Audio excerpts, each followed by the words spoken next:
everybody, it's Richard again here from Electric Classic Cars, and today's episode is all going to be Italian.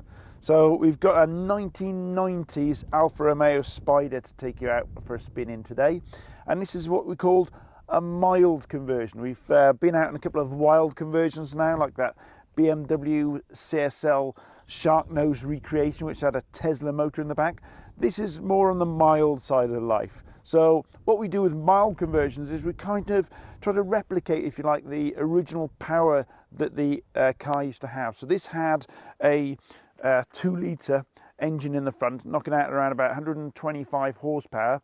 And what we've done in here is we've put a Hyper 9 in there, which gives you around about the same amount of power, but a bit more torque. But the main difference we've done in this is we've made it direct drive.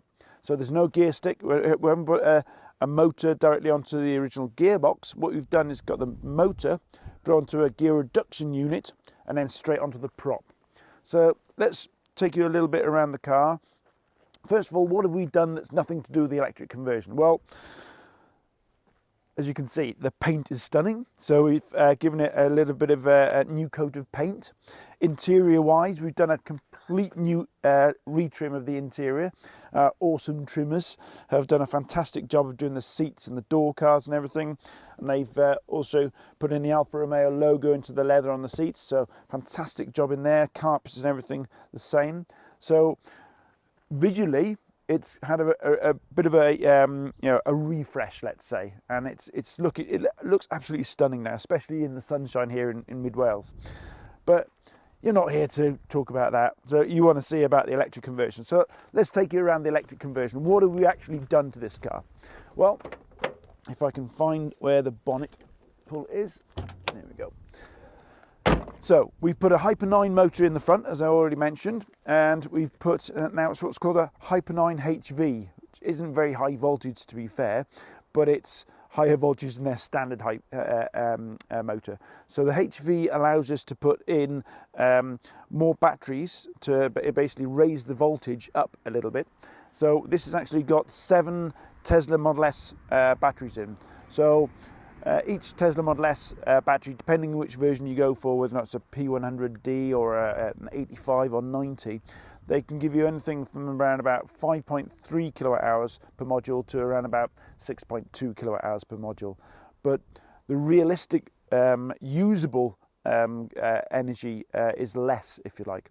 And we use second-hand Tesla batteries, so you've got to take a little bit off that again, say, I don't know, maximum 5% or something, depending on how many miles.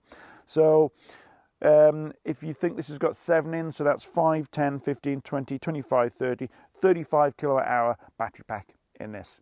And that's good for probably, I'd say, 120 mile range, a good reliable 120 mile range. Right, so let me show you what we got in here. So in here we've got a usual sort of like setup, a front battery pack and a rear battery pack, just to balance things out. So in here we've got 4 Tesla modules. We've got the Hyper 9 controller on top, electrical distribution board just on top of the battery there, and just over there we've got the power steering pump and the charger. So that's all we've got in the front, and that kind of replicates the original weight of the engine. And then in the rear, now where is the boot pull? There it is. So in the boot here, we've actually put the other 3 battery modules. So underneath there, 3 more Tesla modules. You can just about see the battery box there, and that's just kind of laying on, well, not laying, obviously it's bolted in, but it's mounted on top of the original boot space. So the boot space has been compromised by about 3 inches, but you still got a decent enough boot space in here, that's for sure. So that's the boot. So, charge port is just there, so may as well just show you that while we're here. Oop, there you go. So that's your charge port, as usual, where the petrol filler cap goes. So there we go. That's pretty much the electric conversion. So again, Hyper 9 at the front, gear reduction unit into the original prop, 4 battery modules up front, 3 in the rear.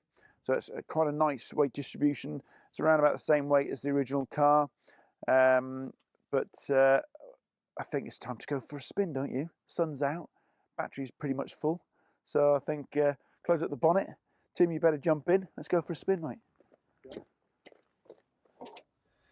So to start it is really simple. All you do is turn the ignition on, make brum brum noises if you want, but that's now on, and put it in D for drive. And because it's got no gearbox or it's basically direct drive, as we've already discussed, you just put your foot down and away you go, and that's it. So we'll go on a little jaunt to see how it goes. We've got the roof down, the sun's out, and I've got an red Italian sports car to enjoy in the countryside of Wales. It's ever so easy to drive. I mean, as you'd expect, it's basically like a Tesla or an automatic petrol or diesel car to drive. No gears, you've just got 2 pedals, where go pedal and stop pedal, and that's it. Effortless driving.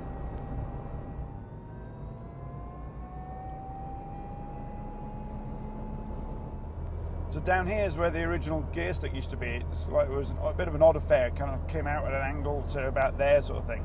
But now we've replaced that whole panel with the same leather that we've used in the rest of the car, and we've got your direction knob there. You've got eco mode, so that's essentially putting the regen up further and softening the throttle acceleration. And then obviously your heater switch over here, so essentially your fan comes on there, and if you want heat, switch that on and you get instant heat, a bit like a hand dryer in a washroom, as I always explain. So you don't actually have to wait until you get miles down the road before you start getting heat. It's literally like a hairdryer, instant heat.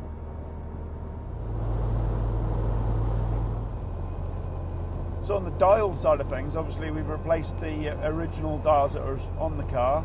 So we've got speedo, we've got motor temperature, state of charge to show you how much battery is in there, and obviously the rev counter is now amps. So if we put your foot on the actual accelerator, the amps comes out of the battery, but if I come off, it should go below the 0 line. That's putting amps back in, so that's regenerative braking. So that's turning the motor into a generator.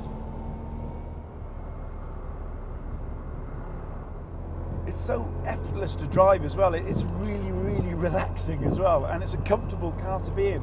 I mean, handling's fantastic, but the fact that you can hear the birds tweeting. I don't know if you're picking that up on the camera, but it's just like doing a walk in the countryside, but you're driving. It's really, really lovely.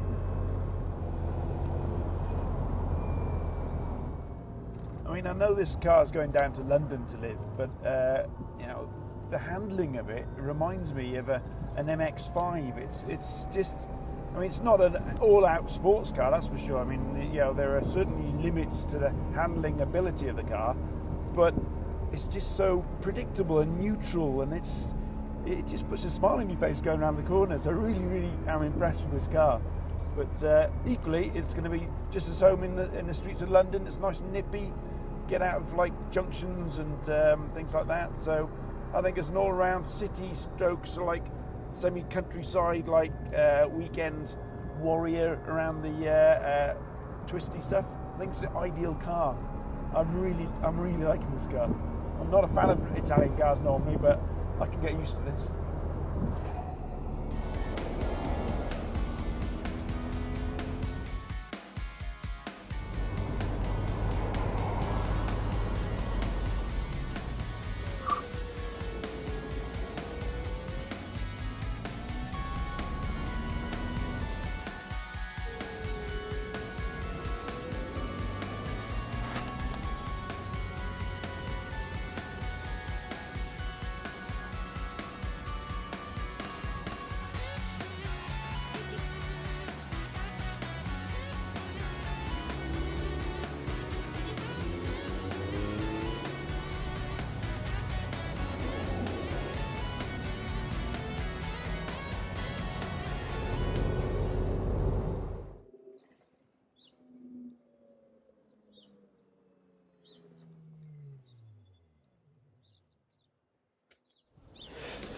Right, well, we're back in town.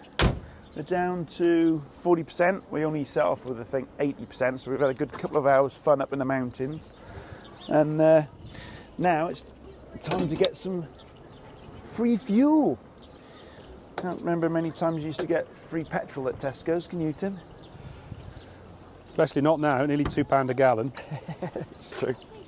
Let's get the charge cable out and then we can go and have something to eat. Probably don't know how this works, do you? No, go on, show me. Right, go on then.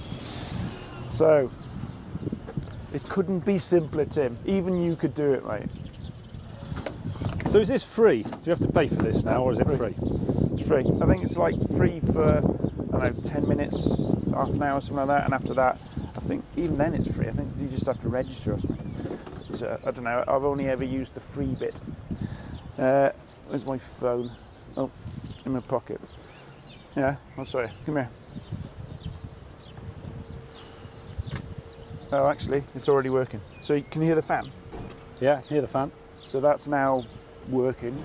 And I think after, or whatever it is, 10 minutes, half an hour, I can't remember at Tesco's, but after that it'll kind of stop. Other supermarkets are available. Other supermarkets are available, well done, Tim. After that it'll stop, and then I think you have to then register. Oh, there you go. Charge will stop if you do not confirm charge within 15 minutes. So I think it immediately starts charging for 15 minutes. Yeah. But I think to get it to charge longer, I think you have to go into the app and like do it.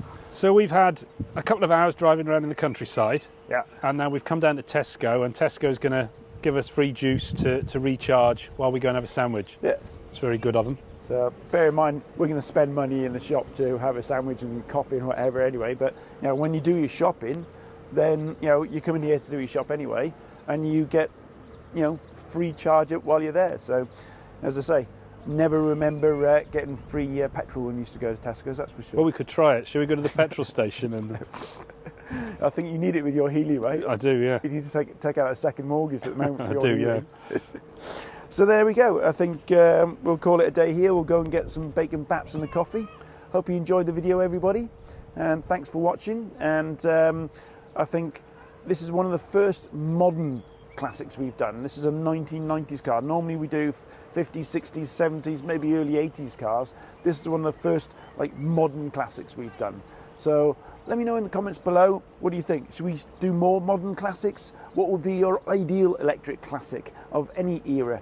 So let me know in the comments below. It's always interesting to catch up and read what you reckon below. So hope you enjoyed this video, and I'll see you on the next one.